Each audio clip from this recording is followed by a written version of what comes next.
इस बीच एक अहम खबर, पूरे देश के साथ साथ उत्तर प्रदेश और उत्तराखंड में भी कोरोना की दूसरी लहर ने कोहराम मचा रखा था। बहरहाल देश के साथ साथ अब दोनों प्रदेशों में भी कोरोना के हालात एक बार फिर से काबू में हैं। लेकिन कोरोना के साथ साथ फंगस की नई बीमारी ने लोगों को परेशान कर रखा है। वहीं कोरोना और फंगस से मची तबाही के बीच आज न्यूज़ वन इंडिया ने एक खास कार्यक्रम चलाया, मंथन के मंच पर प्रदेश के डीजीपी, सीपी और अलग अलग जिलों के एसपी और एसएसपी ने भी हिस्सा लिया और इस आपातकाल से निपटने के लिए अपनी अपनी तैयारियों को लेकर न्यूज़ वन इंडिया से खास बातचीत की। देखिए रिपोर्ट। मौजूदा वक्त में देश के सभी राज्य कोरोना की दूसरी लहर और फंगस की नई चुनौती से लड़ रहा है और इसी लड़ाई के बीच न्यूज़ वन इंडिया ने एक खास कार्यक्रम मंथन चलाया, जिसमें उत्तर प्रदेश और उत्तराखंड में महामारी से निपटने के लिए प्रशासन की खास तैयारियों पर चर्चा की गई।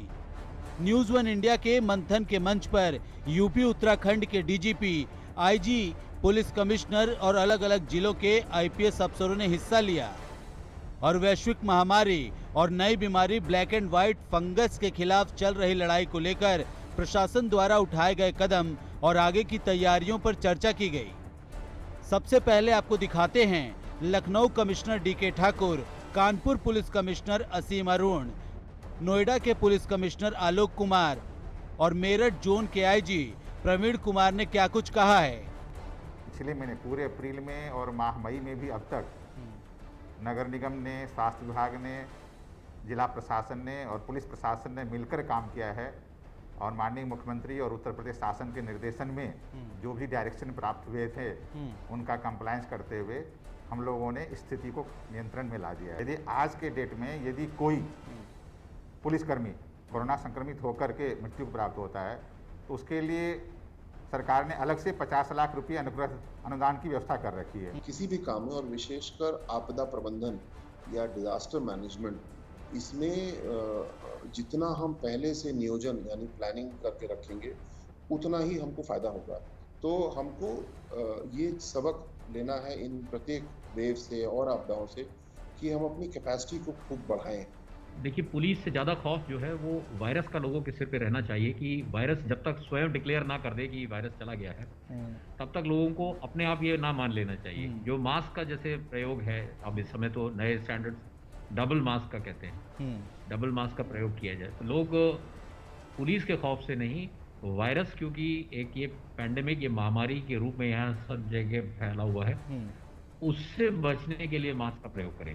दोनों ही हमारे लॉकडाउन के जो फेसेस थे इनमें पुलिस ने अपनी भूमिका का निर्वहन किया है। दूसरा पहलू जब आया, दूसरी जो वेव आई, इसमें चूंकि संक्रमण बहुत तेज था तो हमको बहुआयामी चुनौतियों का सामना करना पड़ रहा था और हम लोगों ने इसको, सभी लोग अभी भी लगातार उसको कर रहे हैं। जो ऑक्सीजन की कमी का एक मंजर प्रस्तुत हो रहा था, उसमें हम लोगों ने जो काला बाजारी करने वाले लोग थे, जो इस स्कैर्सिटी में कभी कभी पैनिक होकर के ऑक्सीजन को होल्ड करने की बात करते थे, उन सब पे हम लोगों ने अपनी प्रभावी कार्रवाई करी, लोगों को बताने की कोशिश भी करी कि आप इतना पैनिक मत होइए और साथ साथ में जहां इन्फोर्समेंट की रिक्वायरमेंट थी वहां पर इन्फोर्समेंट कराया गया। अब आपको सुनाते हैं लखनऊ एडीजी एसएन साबत और यूपी जेल के डीजी आनंद कुमार के साथ हुई खास बातचीत। इस बातचीत में जेल डीजी ने बताया कि यूपी की जेल में 1 अप्रैल 2021 से अब तक कोरोना के चलते 5 पुलिसकर्मी और 9 कैदियों की मौत हुई, जबकि 5000 कैदी और पुलिसकर्मी कोरोना से संक्रमित हुए। अभी अगर देखा जाए, जो अप्रैल 20 तारीख से लेकर अप्रैल 30 तारीख के बीच में ये कोरोना संक्रमण के केसेस काफ़ी बढ़ गए थे उस संपूर्ण भारतवर्ष में और उसके विशेष करके उत्तर प्रदेश में, हमारे जोन के विभिन्न जनपदों में। अगर आज देखा जाए तो ये काफ़ी कम हो गया है और मैं कह सकता हूँ कि नियंत्रण में आ गया है, लेकिन उसके बावजूद भी कोई कंप्लासेंसी नहीं हो सकती। कोई हम लोग हाथ बंद करके नहीं बैठ सकते, क्योंकि अभी भी संक्रमण तो है ही है, पूरा खत्म नहीं हुआ है। जब तक ये संक्रमण का चेन ना टूटे, हमें लगातार प्रयास करना होगा। जेल में संक्रमण का असर दूसरे फेज में आया है और हमारे करीब 5 जेल कर्मियों की डेथ हुई है, दुखद मृत्यु हुई है अपने कर्तव्य के बिंदु पर, और 9 बंदियों की डेथ हुई है सेकंड फेज में, जो कि बहुत ही विषम है। 1 अप्रैल से अगर हम बात करें तो हमारे करीब 5000 बंदी इस 1 अप्रैल से आज की डेट तक संक्रमित हुए। और ये बड़ा लीथल फेज इसलिए रहा कि 9 बंदियों के हमारे जाने गई और 5 हमारे जेल के अधिकारी कर्मचारियों की भी इसमें मृत्यु हुई और उनकी शहादत हुई।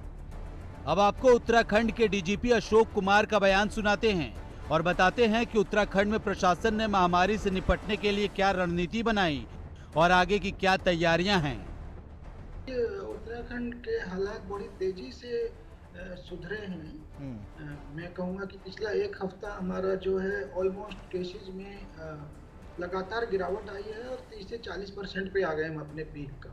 बेड्स की और हॉस्पिटल बेड्स की, ऑक्सीजन की रिक्वायरमेंट वगैरह की कॉल्स हमारे पुलिस में आ रही थी। हमने मिशन हौसला करके यहाँ चलाया हुआ है। हाँ। तो उसमें भी भारी कमी हुई है, उसमें भारी कमी आई है। तो काफ़ी ये चीज़ें जो है स्टेबलाइज्ड हैं। इसके साथ ही आपको बता दें कि न्यूज़ 1 इंडिया के मंथन मंच पर यूपी के बस्ती के आईजी अनिल कुमार, आगरा एडीजी राजीव कृष्ण समेत यूपी के अलग अलग जिलों के आईपीएस अफसरों ने भी अपने अपने विचार रखे और बताया कि कैसे सीएम योगी के निर्देशों के जरिए प्रदेश में कोरोना पर काबू पाया गया है। Bureau report, news 1 India.